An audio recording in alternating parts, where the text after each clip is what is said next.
Yeah.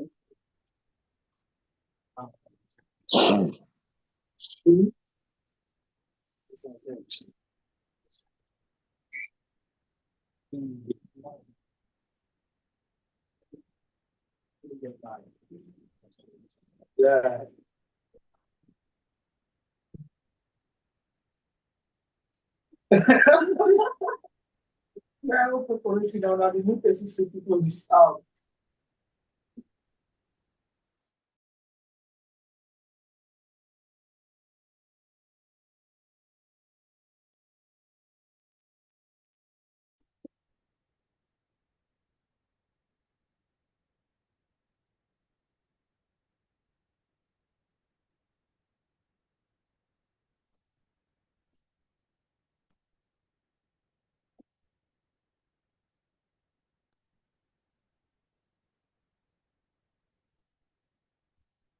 Okay.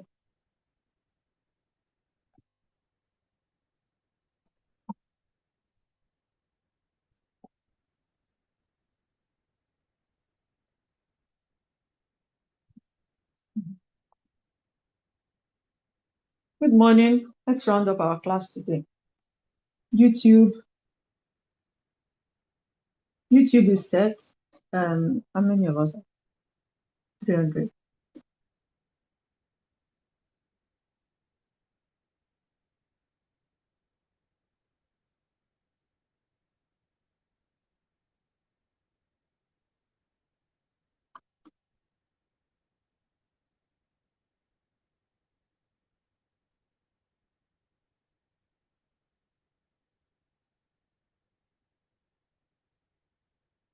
Okay, so YouTube link shared to. All right, we're here. Okay, once again, good morning. So far, we have in this second topic, not the other one.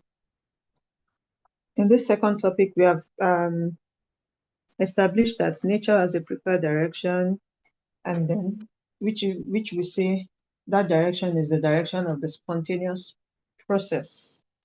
Entropy is a measure of this spontaneous process. It is defined as the measure of disorderliness or measure of dispersal of energy, and also the number of microstates, if you want to consider it from the point of view of the Boltzmann constant, where W is the number of microstates. The more the microstates, the higher the entropy of the system. Gases have higher entropy than liquids and solids. This kind of processes increases entropy. Then the second law of thermodynamics, the key equation or expression, is that the entropy change for the universe increases for its spontaneous process. If it's for a reversible process, that's the idealized system process, it's equal to 0, because that one is always in equilibrium with it. Then the third law of thermodynamics gives us an absolute way to measure entropy. So we are able to measure entropy.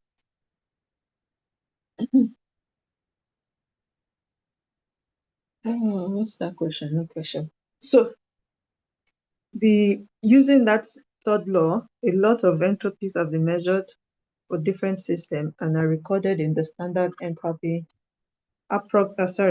standard entropy tables. And I think we looked at that table last class. Okay, so moving on quickly from our outline. So we have covered here. So let's quickly go on to this next place. So entropy change for a chemical reaction. A chemical reaction is a process that goes from reactants to products, giving new products, new substances, completely different from the reactants. So the reactants here, the products here.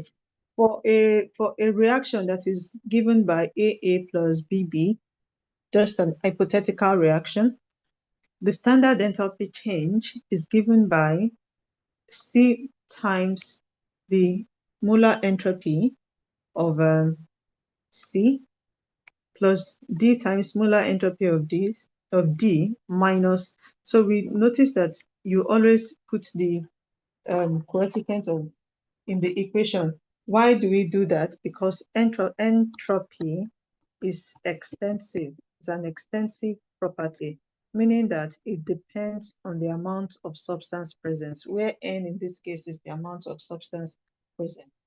In a general way, we can write it as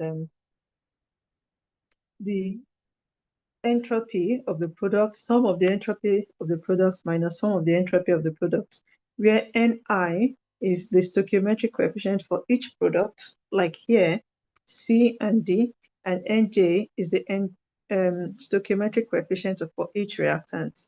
Like here, A is the small letter A is the coefficient for capital letter B. So these values that we said are obtained from standard tables, and that table we saw something like that last class.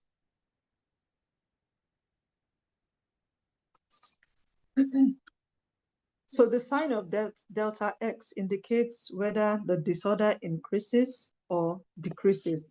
Now, entropies, if you can look at Z, they are usually very positive because we are measuring them from 0 and entropy increases as temperature. One qualitative insight that you can always use to check yourself whether you are correct or wrong, if you are producing gases, that means entropy is increases. If you are producing less gas molecules, your entropy has decreased. So why is this a check? If you're doing a reaction or you're making a calculation, you can always check whether your calculation is correct by reference to the gas molecules that are produced. And in most chemical reactions, even the ones that are going on in the human system, gases are always involved. All states of matter are involved, but you have a lot of gas that have been going up and down. Now, let's, again, I don't know why this is not shown. The Haber process is a reaction that is used to produce ammonia. So there's a stable that's supposed to be there. I don't know why it is not showing. Showing on the one on my system. Anyway, that doesn't matter. It doesn't matter today. To understanding how to solve questions. So the thing is, we're given standard molar entropies listed below in that space, in between that space that I just drew the square brackets. And the question is to calculate the standard entropy change for the reaction. So solution, the Haber process, ideally the Haber process is a reversible reaction, but we'll get to that. So using the entropy change expression, that is that of the products minus that of the reactants. So these are stoichiometric changes. So in the previous slide, I used this as Ni and this one as Nj. Anyway, so if we look at the reaction, the product is 2NH3. The reactant, this is product, reactant, N2, and 3H2. So the details that is supposed to be here will be S of NH3, that's equal to 192.5. S of H2 gas, please always remember that the state of the matter matters. That's equal to 130.6. And S naught for N2, because we need all this, is 191.5. Where do these values come from? They come from table of standard values.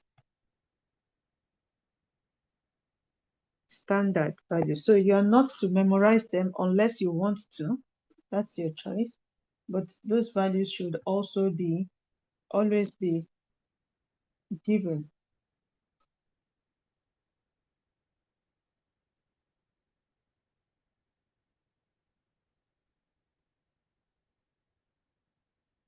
What's this?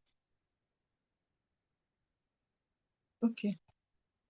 So from our equation, that means that it's 2 multiplied by NH3 minus, so there's a bracket here. Let's make it bigger. So slot in the values that I just wrote there, and then you have your delta S to be minus 198.3. And from this, we can conclude that that reaction moves from positive to negative entropy. The change in the reaction is a negative entropy.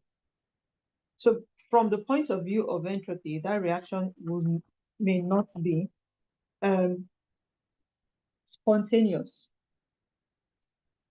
One other thing, I said we should do a qualitative check the other time.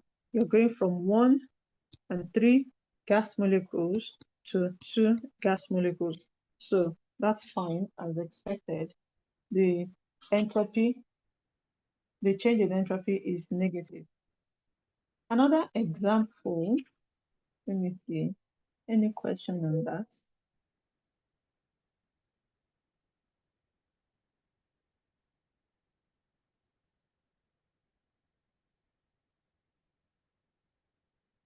Okay, no question. Another example, so use the data below to calculate delta S for the combustion reaction of liquid isooctane. So isooctane has the same formula as octane. So just one chain that is branched out from somewhere there.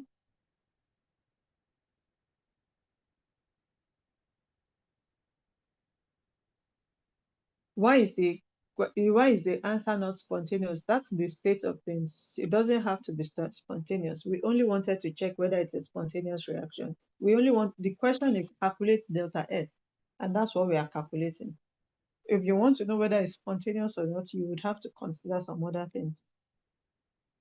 The balanced chemical equation for the combustion of isooctane is given as that. And our standard molar entropies are given here. So that has been rewritten over there.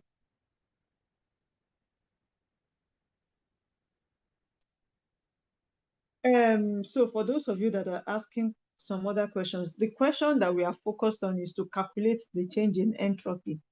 Now, when we want to look at enthalpy, we will look at enthalpy. What was 29K used for? Reaction condition.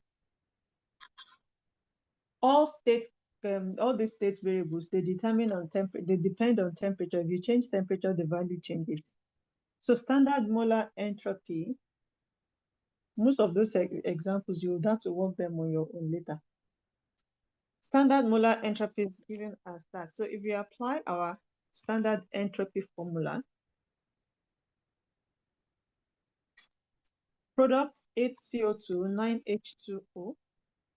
So that's 8 times CO2 plus 9 times that of H2O minus 1 CH2 and 25/2 times O2. Again, remember, don't confuse enthalpy with entropy. If it's enthalpy, the standard enthalpy of formation of oxygen here would actually be 0, but we are working with enthalpy. So slot in the values, then we have that answer. So comparing this is positive, and it's as what you would expect for a combustion reaction. You are producing plenty gas molecules. 8 plus 9, that's 17, as compared to 1 plus 12.5. Okay, so moving on, let's now look at delta G. We talked about delta H, delta S being responsible, the positive direction being responsible for more disorderliness, and delta G and delta S of the universe can be used to determine spontaneity. So moving on, The delta, we already said what delta G is. G is free energy, energy available to work, and delta G will be changing delta G from one process to another. The standard free energy of formation, given the symbol delta G, and the not here, I should have mentioned that. So for all the ones that we've been discussing, so this zero superscript means you are working under standard conditions. And we have defined standard conditions. Is the free energy, so standard free energy of formation, so you are forming a substance, is the energy change, free energy change, when 1 mole of that compound is formed from its constituent elements in their standard states. So standard conditions, we have already defined that. Standard condition is a pressure of about 1, so this is approximately a pressure of 1 atmosphere or 1 bar. This pressure keeps coming up. So if you convert it to atmosphere SI unit, it's about 100 kilopascal. So that's the pressure, usual pressure above sea level to a certain height in which almost all reactions are taking place. So standard condition for a solid will be pure solid, for a liquid is pure liquid. And when you're working with solution, the standard condition is 1 molar concentration. For elements in their standard states, similar to that of delta H, the delta G of formation is equal to 0. So this is similar to delta H of formation. When you're working with compounds, delta G can be positive or negative. So these are some delta G values from tables at standard condition. Remember our standard condition. And that standard condition has a specified temperature.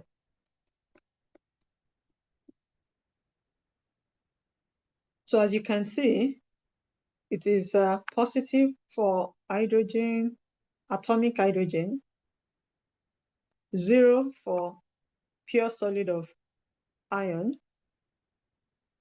So let's say it's negative for ammonia, negative for sodium plus aqueous. So in short, it can be negative, it can be positive. So with its negative, that means the compound forms spontaneously as per the condition of delta G. What if you are not given temperature? If you are not given temperature, you calculate what you are supposed to calculate. It means that you don't need to consider a temperature change at that point in time.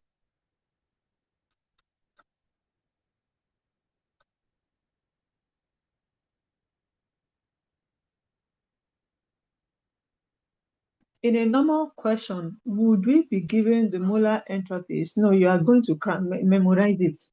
I've said that one many times. So a positive delta G, let me give you an African model answer.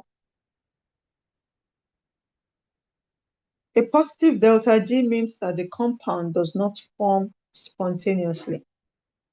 So which one has a positive one here? The atomic hydrogen.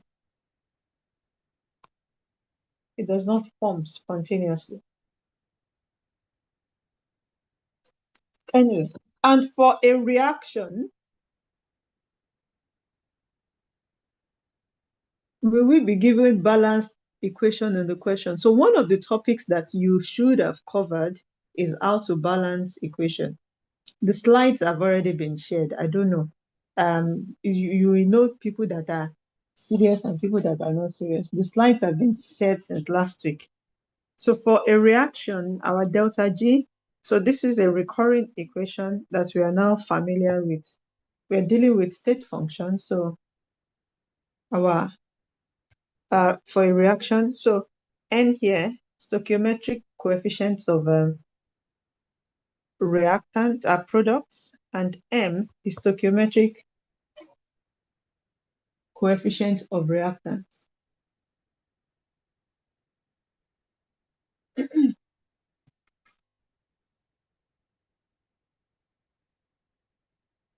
Okay. So we said that it changes with temperature. We're not going to go in depth into the mathematics.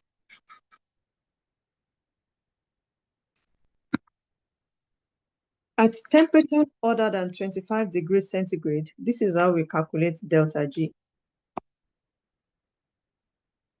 So we look at the delta H for that temperature and delta S for that temperature, and then we calculate delta G. So for those of you asking if temperature is what happens to temperature, this is where we are at the moment.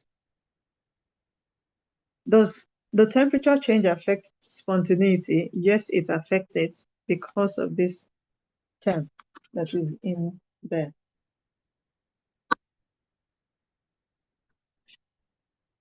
Remember, delta G less than 0 means spontaneous reaction. When it's greater than 0 means, so greater than 0, that's positive. That means a non-spontaneous reaction. When it's less than 0, that's negative. And when it is equal to 0, then the system is at equilibrium. And as a matter of fact, most reactions hardly ever go to completion. We know that they are always in equilibrium. So we want to know how far we get there. So in terms of temperature, if we look at our equation, delta G being equal to delta H minus T delta S, delta H minus T delta S. If delta S is greater than 0, if it's positive, so if you have a large delta S, so this will be what? Very large, and there's a possibility that your delta G will be less than 0. So if delta S is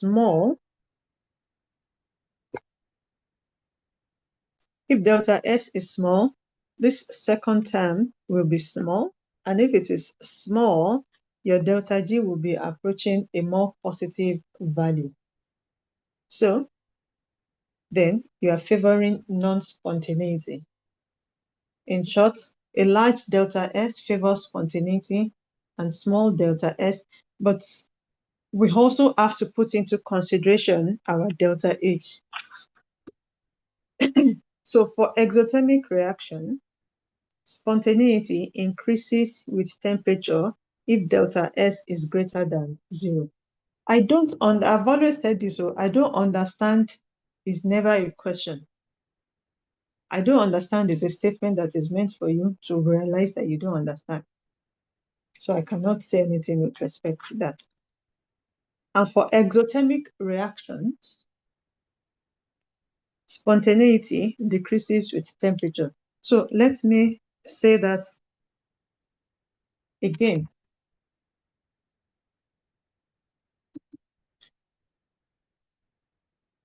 If you have, we know that change in delta S favors spontaneity. Sorry, if you know that a positive delta S favors a spontaneous reaction. So there's a question here. Should we memorize standard molar entropies or we find it? I'm not going to answer that question. I hope you look at the chat box and see if your mates answer them.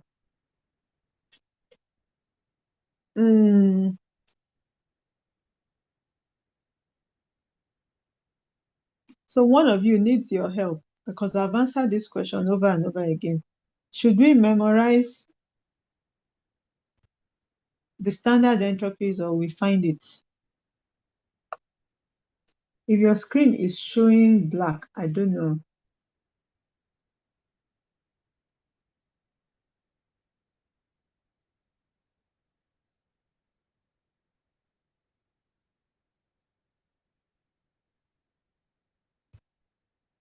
Okay, so moving on. Those of you on YouTube, you are saying that your skin is black. Screen is black. Please, have you refreshed? Like I said, I'm trying to move on along with you. So please refresh. Because about 3 of you said the same thing. Huh? Okay. Let me write I need to put something here. We know that delta S positive means it's spontaneous. Delta S negative, it's non-spontaneous. So if you have a large delta S and you have endothermic reaction, any question there? No question.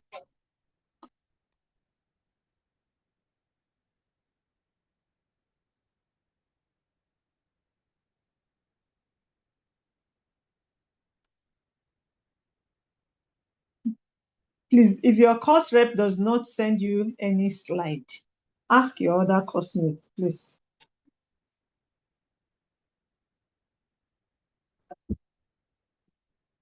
Then remove the course rep. Please stop this private chats here. I'm trying to look for questions. So, hey, I've even forgotten what I was saying now. Okay, so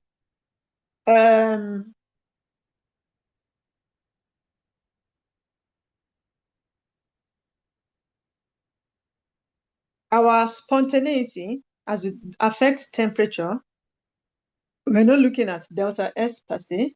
We're looking at we're not looking at delta H per se. We are looking at delta S. If If your delta S is positive and large, then you have a tendency to have a spontaneous reaction, unless you now have a large delta H, because you want your delta G to be negative in the long run.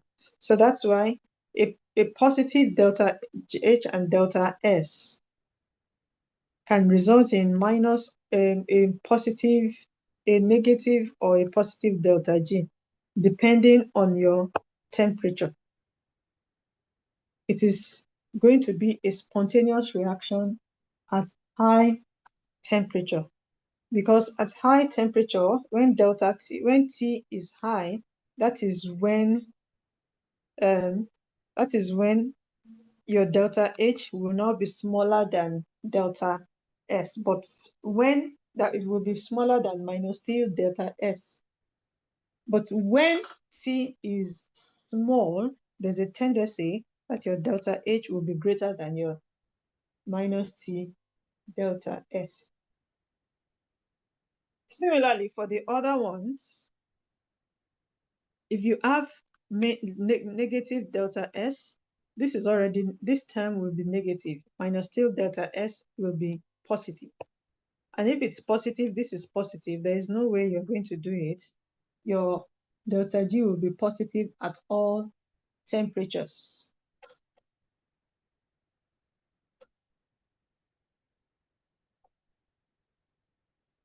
If your delta H is negative, so that's an exothermic reaction, and your delta S is positive, that's a spontaneous, in direction of spontaneous or energy dispersal, minus T delta S will be negative, and if it is negative, your delta G will be negative, so it will be spontaneous at all temperatures. So opposite signs of delta H and delta S will always give us, either non-spontaneous at all temperature or spontaneous at all temperatures, depending on the combination. So minus delta S minus delta H can either be negative or positive. Now that also depends on our value of T. Spontaneous at low T, and it may be non-spontaneous at high temperature. And that is why we have formation of ice to be spontaneous at lower temperature, or formation of solid at lower temperature to be spontaneous, even though you are absorbing energy from the surrounding. So that table summarizes it. Again, please ask your class reps for your line. If you are dealing with a non-standard system or process or condition, so which ones are the non-standard conditions? We have our standard condition to be 1 atmosphere for gases and all other ones that we have talked about. You calculate your delta G for the reaction. What if we are dealing with non-standard condition? We already said it. We will calculate delta G. Sorry, that's in another condition. So we already said that we will calculate delta G to be delta H minus T delta S. Now, what if we're, come on, what if we're dealing with equilibrium? The next slide discusses equilibrium.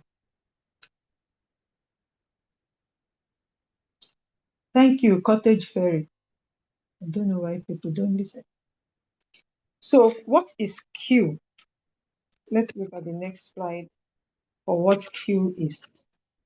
Before we talk about Q, you are going to deal with this topic later in the semester, but let's just mention it a little bit now. Most chemical reactions do not go to completion. Rather, they reach what we call a dynamic balance. And what do we mean by dynamic balance? Like A plus B going to C plus D, and then coming back to A plus B. That reaction is constantly going, but the concentrations are not changing. At that state of chemical equilibrium, the rate of the forward reaction is equal to the rate of the reverse reaction. So an equilibrium constant K is defined and is equal to the rate of the forward reaction over the rate of the backward reaction.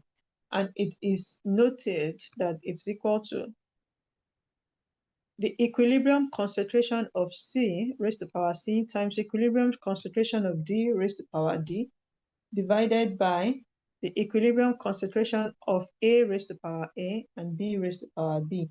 So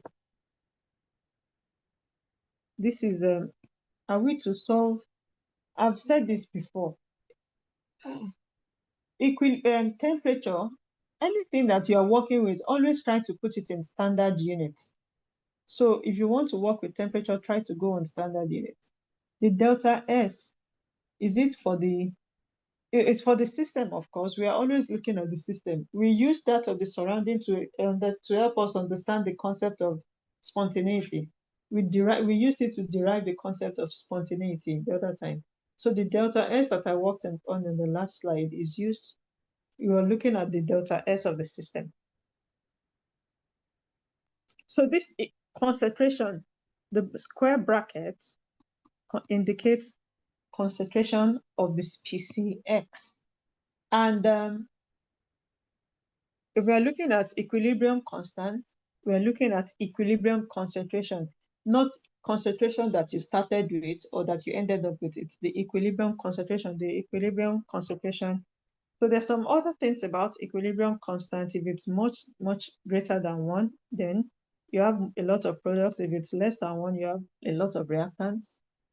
And if it's approximately 1, then they are almost equal. Reactants and products, the concentration are almost equal.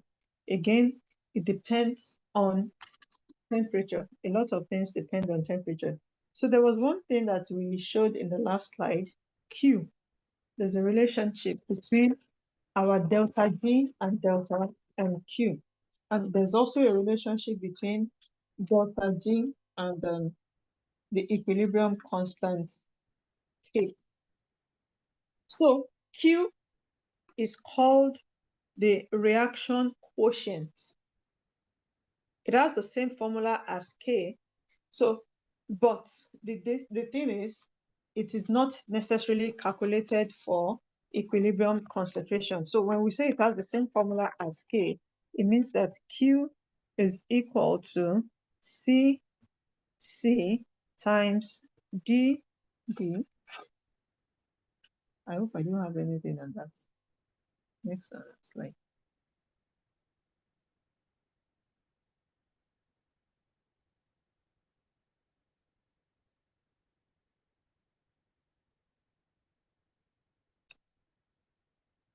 D raised to power D divided by A raised to power A times B raised to power B. The only difference between Q and K is that you can calculate Q at any point in time during the reaction.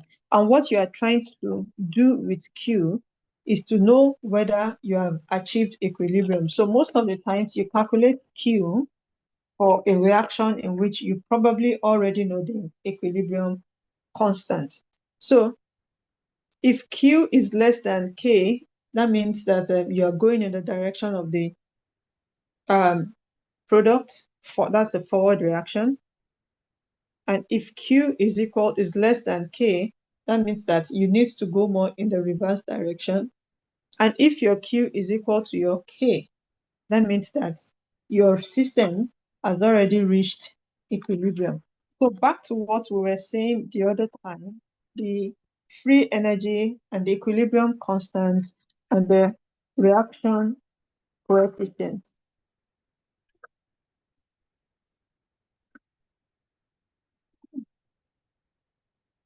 The reaction, okay, so this is like I just defined, the reaction coefficient is given as that.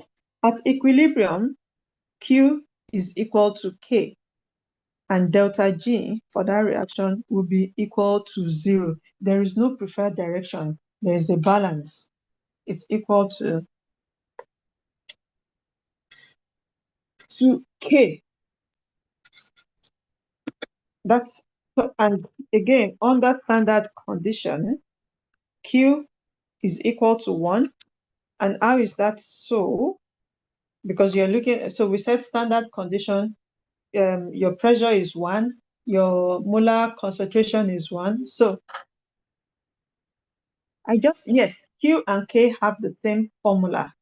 The only difference is K is calculated with using equilibrium concentration and Q is calculated at any point in time. So it might be beginning concentration, it might be ending, it might even be the equilibrium concentration.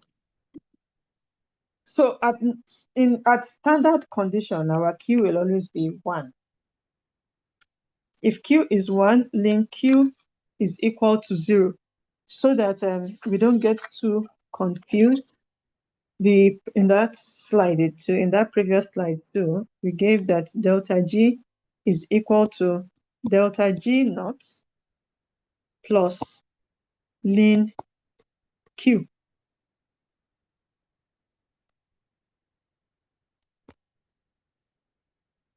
Okay. So recalling this equation, so this is an equation that is relating us to equilibrium.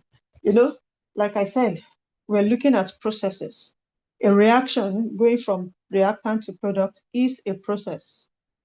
That reaction may not always get into completion, and then you have an equilibrium.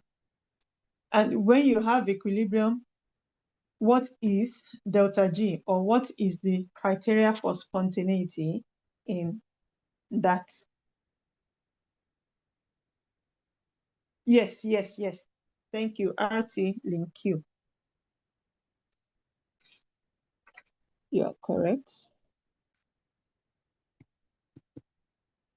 RT ln Q. Okay, so back to what we're saying. At equilibrium, Q equals to K. Also, and under standard condition, Q will be equal to 1 and ln Q will be 0. because the natural log of one is equal to 0. In that situation, the delta G that you are measuring is the delta G at standard condition, as this will be equal to 0. At non-standard condition, you can have Q less than 1 or Q greater than 1.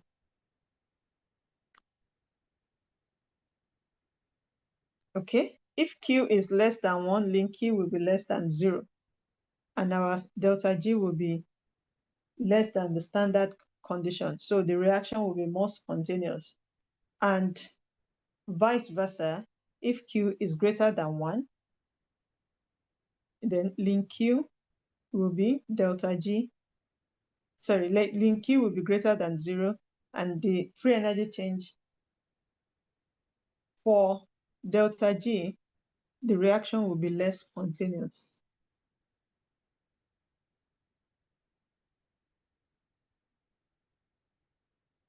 Somebody just said this now. People don't listen. I don't get the link part. What does that? Is that a question? So, long and short, the delta G tells you the direction of a reaction. So for those of you, hopefully, that will be setting up big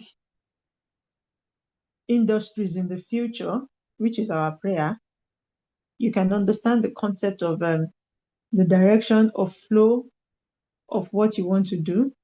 And when you do that, you can also know that one direction will give you more money, and the other direction will also not give you more money, unless you are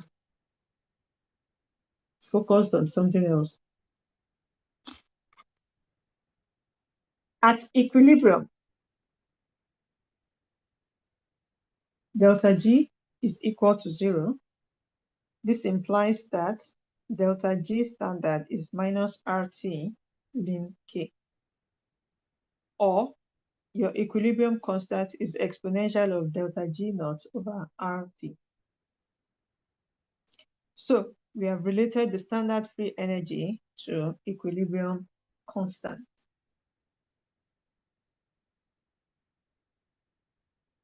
What does that mean? Even if you have not performed the reaction, you can always know where you're going. Once, because there's so many, the delta G, standard enthalpy of formation of several substances, have been tabulated. And then you can calculate the expected equilibrium constant. And once you calculate the equilibrium constant,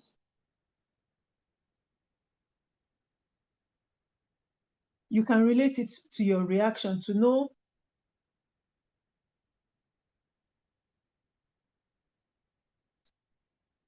which direction you're going. So let me see. Is it possible to have Q minus K equals delta G?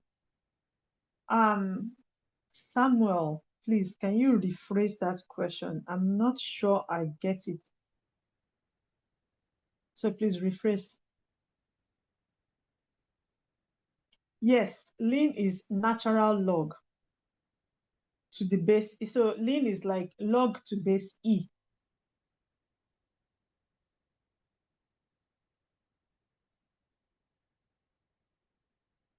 So the Samuel that I'm referring to, ln is not the inverse of log. Log is log. And you know that log, you can do log to several bases. So the one that we normally use is base 10. That's the log. But natural log ln is to base E. So that's a different, so it's often used in a more scientific field.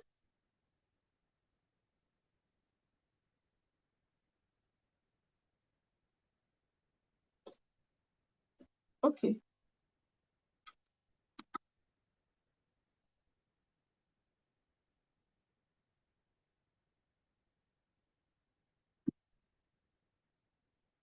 All right.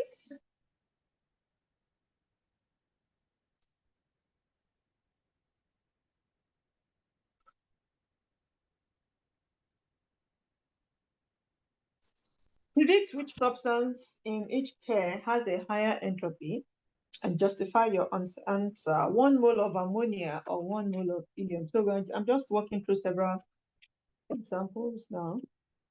Yeah, it's not very clear. So 1 mole of ammonia versus 1 mole of helium gas atom. So what do we consider? In all cases, we need to consider the physical states, the molecular complexity. We said delta S is equal to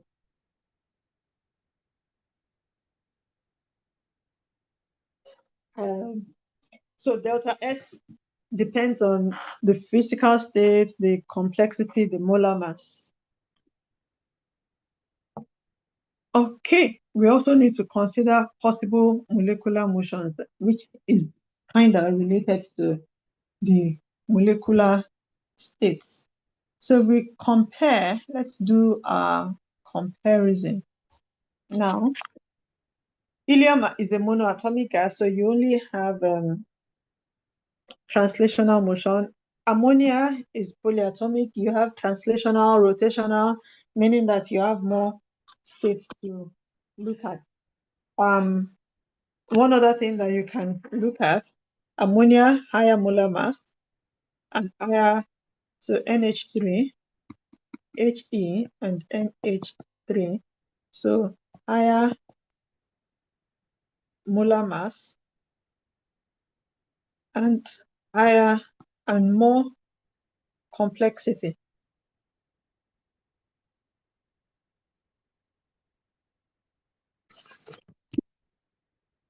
So He has higher entropy.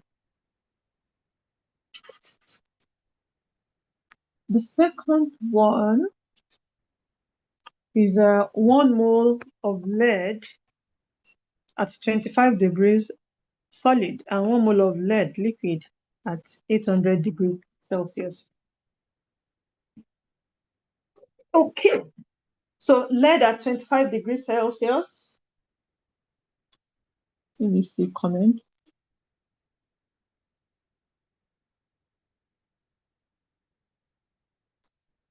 Atoms are fixed like in a lattice, the motion's limited, but in the liquid phase, higher temperature, more accessible microstates. And then we have that lead at 800 degrees has higher entropy. That's quite straightforward. Remember, entropy increases with phase change from solid to liquid to gas and increasing temperature. Any question? Let me move on to the next question.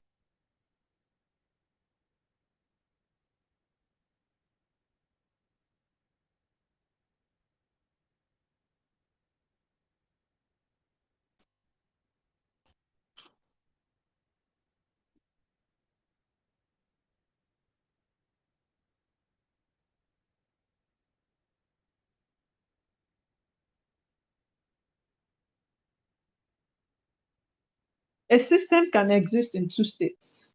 Please, let's just pay attention. Let's follow along.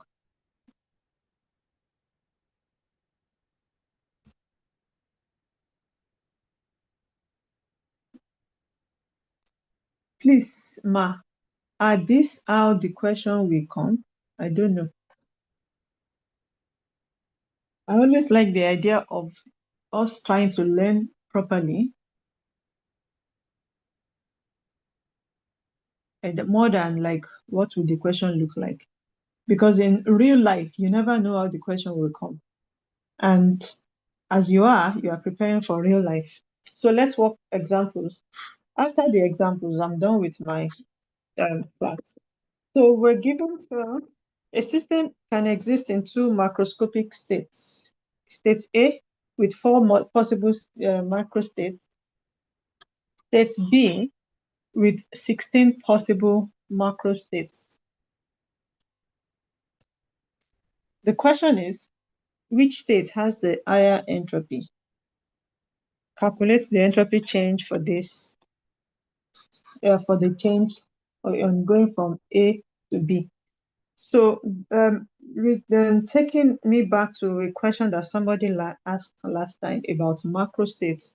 So state A is, so these two states, in the macro level, they may be the same.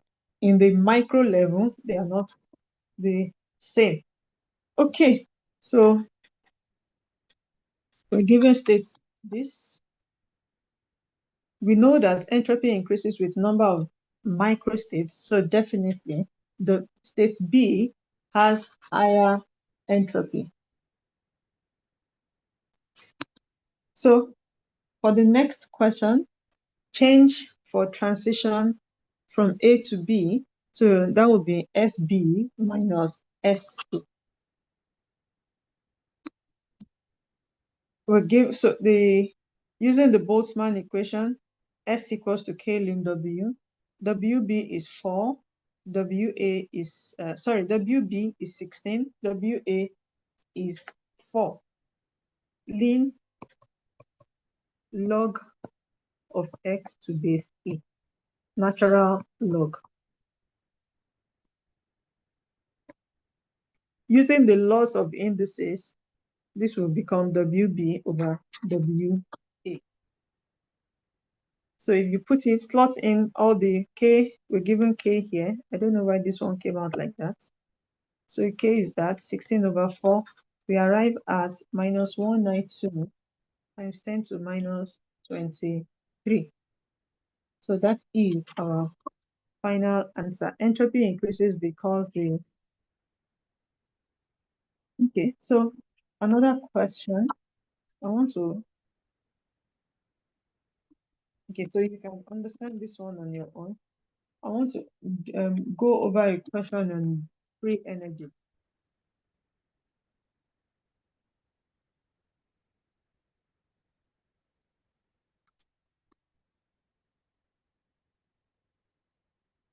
Okay, consider the formation of hydrogen peroxide.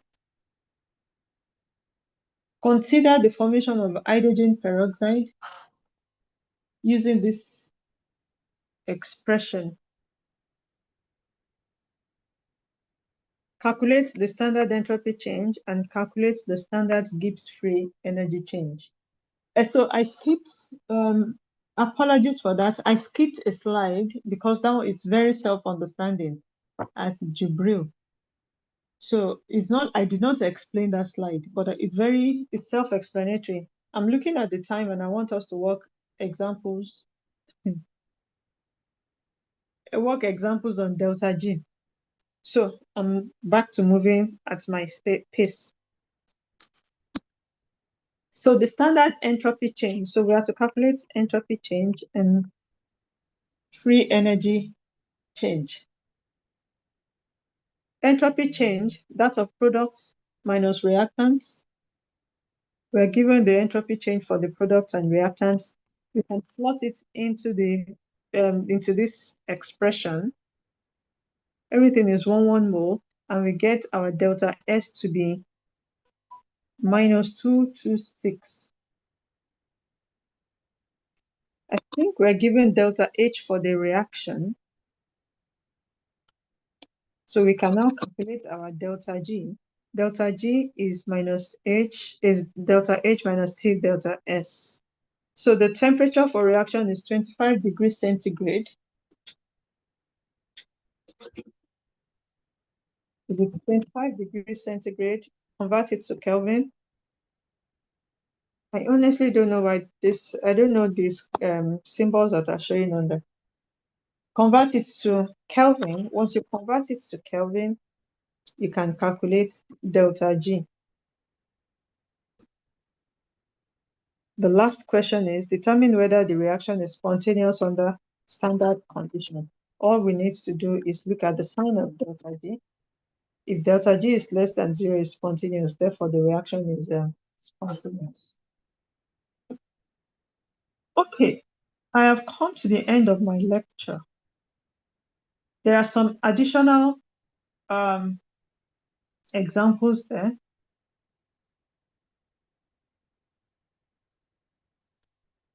on the slide that I've shared. It's 10 o'clock.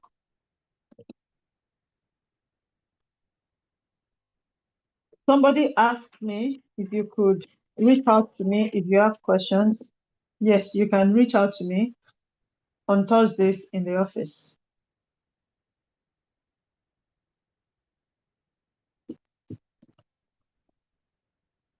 Which example?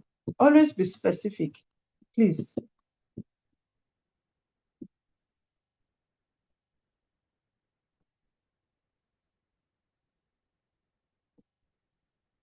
Which example do you want me to explain? This one or the previous one?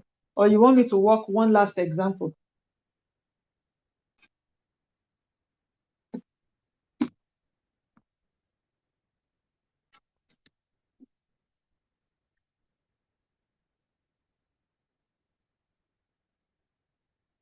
If the board is not clear, please refresh.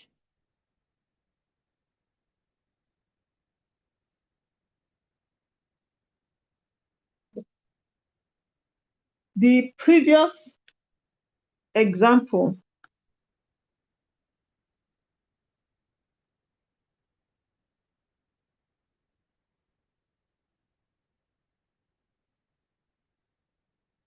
delta, so I think this one is easy.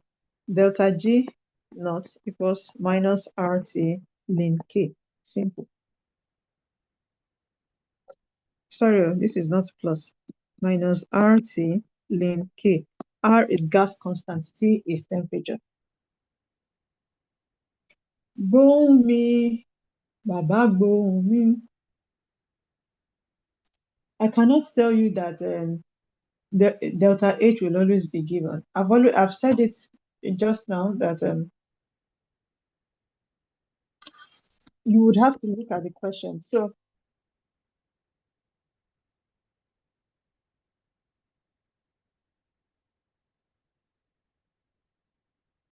this question also. So this is one more example. Then when I do this, I'll go back to the previous one. So consider the reaction. This is that ABA process. We have S for N2 given, for H2 given, H3 given, and delta H of formation of NH3 given. Please look at this question very well. Can anybody tell me why the delta H for N2 and not an H2 were not given? Just put it in the slide, answer it in the slide. I thought Gibbs free energy is Gibbs free energy plus RT. You thought wrong. Oh. No, not free state, standard states at Eniola. Not in their free states. Please correct that. They are not in their standard states. So calculate the standard Gibbs free energy flange for the reaction. And if the reaction is going to take place at 300, what would it be? So step 1, we're going to use calculate delta H for the reaction. So given that delta H is this, standard, they are in their standard states. So delta H for the reaction is minus 91.8. Yes, in their standard states. Thank you.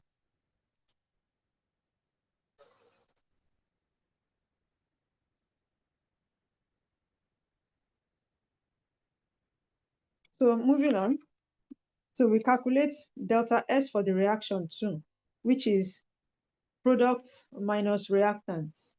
Product is NH3 times 2 minus N2 plus that of H2 times 3. So NH3, N2, and 3 times entropy of S2, SH2.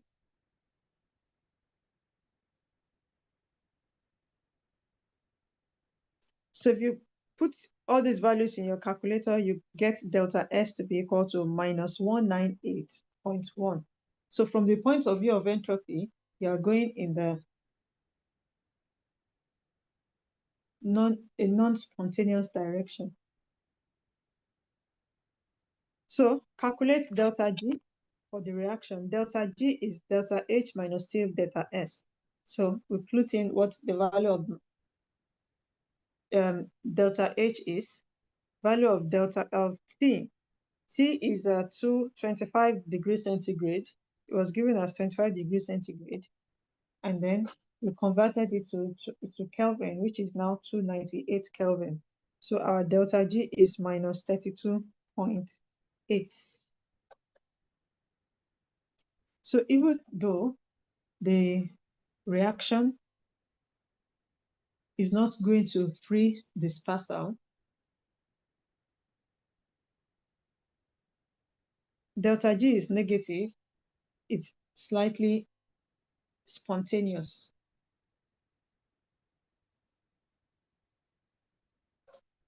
Class reps, please share slides.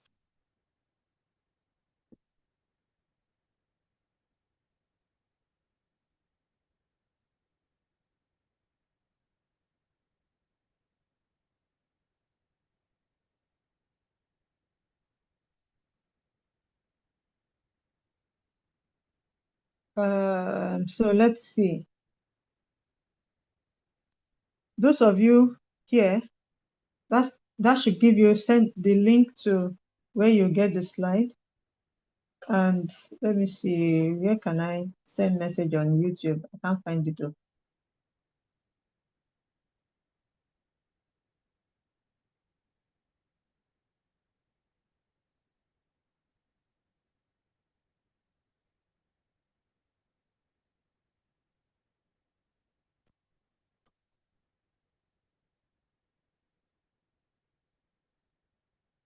So for those of you on Zoom, please share the slide on that on YouTube. So to calculate delta G at 300 degrees centigrade, so we convert that to Kelvin. And the question says that the standard entropy did not change. It's not always true. It did not change with temperature. So we just use that plus that. We see that the delta G changes with temperature. So it is now positive.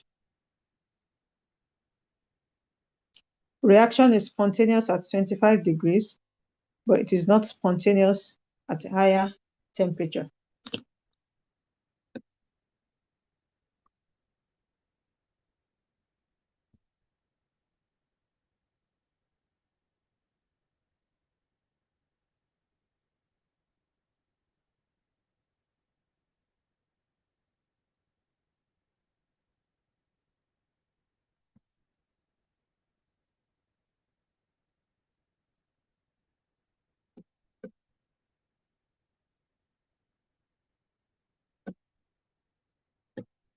Okay, for those of you that want me to go back to the previous example,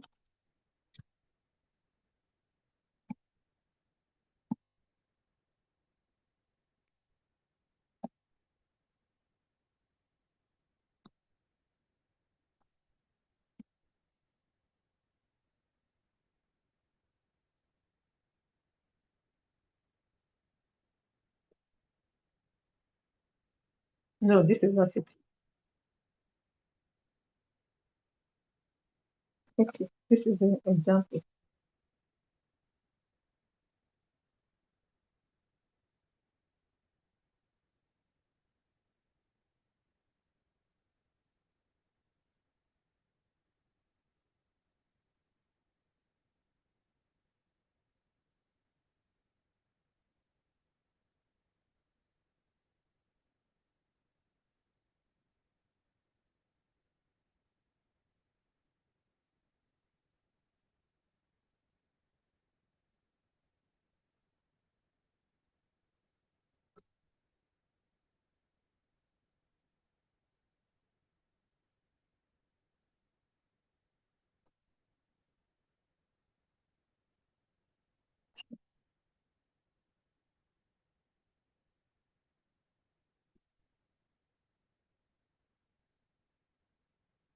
Yes, you can leave. Oh. I've finished my topics.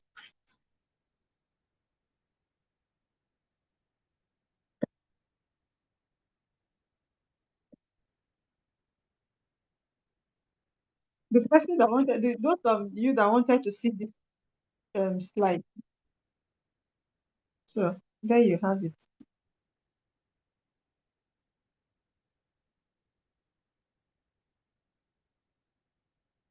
The both of them. Akintola, Jubril, Abiola. So which one? Which one exactly? What exactly is your question?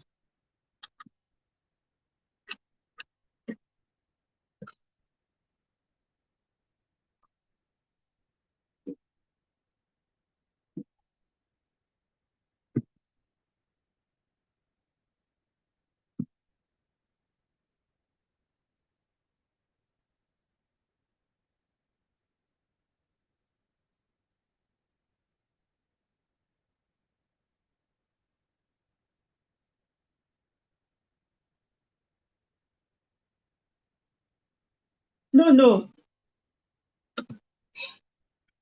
W is not macro states at all. W is number of microstates always. Oh, that's not this question.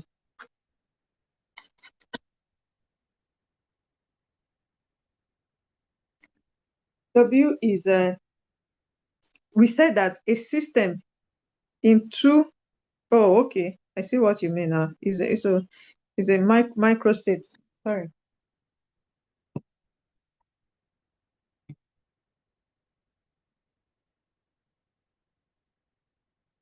No, actually that's correct. It can exist in two possible macrostates. One with 4 microstates, another one with 16 microstates. Let's rewrite it.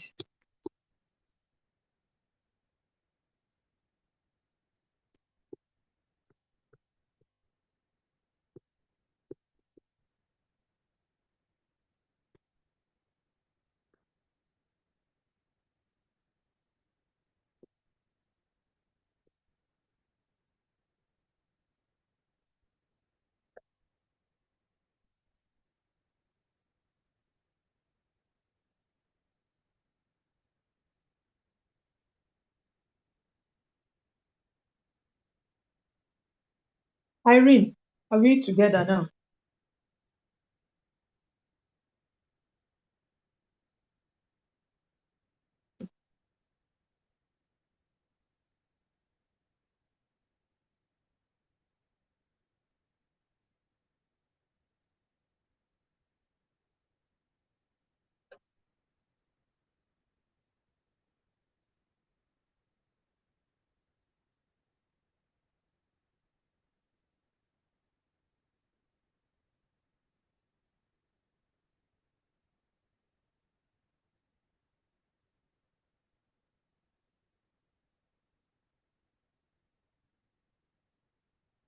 For those of you on YouTube, please, I have sent the link to my notes.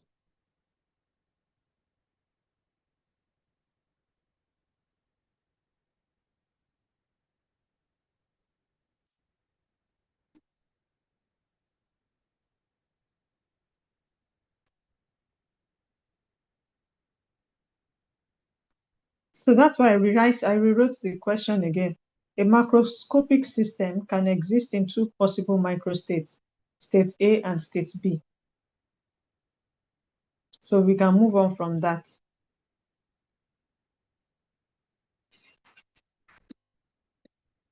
But rather than being too focused on the micro or macro states, I hope you are able to understand the question.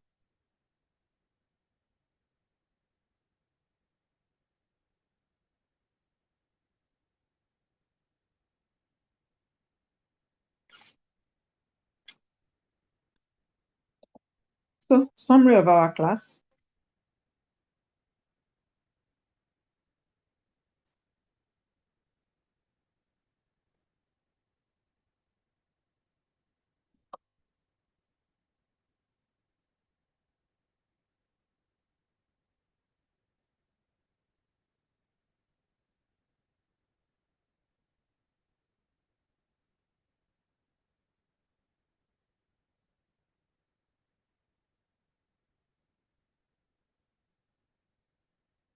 All right. I wish you all good luck.